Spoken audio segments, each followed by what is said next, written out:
1945 में जो ताइवान का प्लेन क्रैश था, ये देखिए एक देखिए कहते हैं कहानी है। देखिए मैं बताता हूँ कहानी नहीं, उससे पहले पहली बात तो ये ना कि ये जो आपने अभी जो हुआ क्या था, मैं इस केस में एक्टिव हुआ, मैं उस पर बताऊंगा। मैं हम चलते हैं एक step by step, step by ठीक है, स्टेप हाँ चलते हैं। चलिए। मेरे एक्टिव होने से पहले लोगों के मतलब ये जो हम लोग जो नैरेटिव लोगों को समझ में नहीं आता था कि है क्या, लोग अलग अलग बातें करते थे। तो एक जो मेरे इस केस में काफ़ी कंट्रीब्यूशन ने किया कि मैंने इस एक फ्रेमवर्क लोगों को दिया है। और आज के दिन में जो डिस्कशन डिबेट होती है, जो लोग मेरे खिलाफ भी हैं वो भी मेरे ही फ्रेमवर्क को यूज़ करते हैं। तो बेसिकली मेरे को ही कॉम्प्लीमेंट दे रहे हैं, आप लोग मेरे ही फ्रेमवर्क को यूज़ कर रहे हो, ठीक है ना।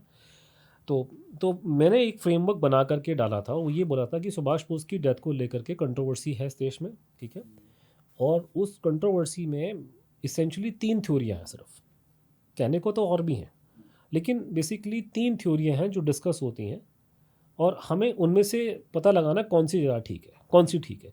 तो एक थ्योरी है कि जो गवर्नमेंट की ऑफिशियल थ्योरी है, जिसको सरकार मानती है, भारत सरकार मोरलेस, इतिहासकार सपोर्ट करते हैं और नेताजी के परिवार के कुछ लोग सपोर्ट करते हैं, ठीक है, आज के वाले।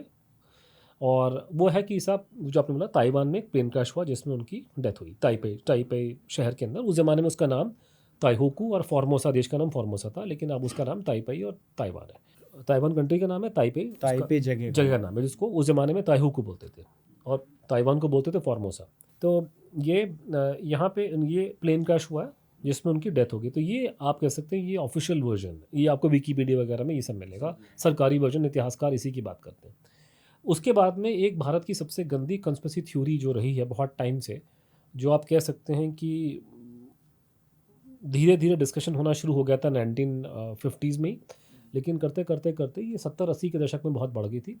और ये थ्योरी ये बोलती है कि सुभाष चंद्र बोस कोई प्लेन क्रैश में नहीं मरे, वो रूस में थे, रशिया में थे। और स्टालिन जो वहाँ का रूस का डिक्टेटर था, उसने पंडित जी के कहने पे उनको मरवा दिया, ये बात अच्छा। बोली जाती है। और उसमें जैसे सुब्रमण्यम स्वामी जी हो गए, हमारे जनरल जीडी बख्शी हो गए, हम्म। पूर्वी राय मैडम है हिस्टोरियन, रिसर्चर वगैरह, वो सब इसको बोलते हैं। और उसमें सुब्रमण्यम स्वामी जी और जनरल बख्शी साहब ना ग्राफिक डिस्क्रिप्शन देते हैं कि उनके गले में प्लास्टिक डाल के गला घोट के मार दिया, कि साइबेरिया में थे, वट। तो ये थ्योरी लोग फ्लोट करते हैं। तीसरी थ्योरी, तीन ऑप्शन, तीसरा थ्योरी है जो मैंने स्टार्ट नहीं किया था, मैंने नहीं निकाला था, वो लोगों ने निकाला था, लेकिन वो कभी यूपी से बाहर निकल के नहीं आ सका।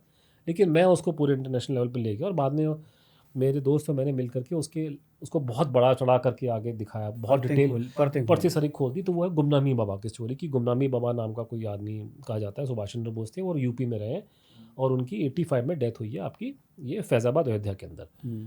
तो बेसिकली ये पूरी कहानी अब इन तीन थ्योरियों पर सेंटर्ड है।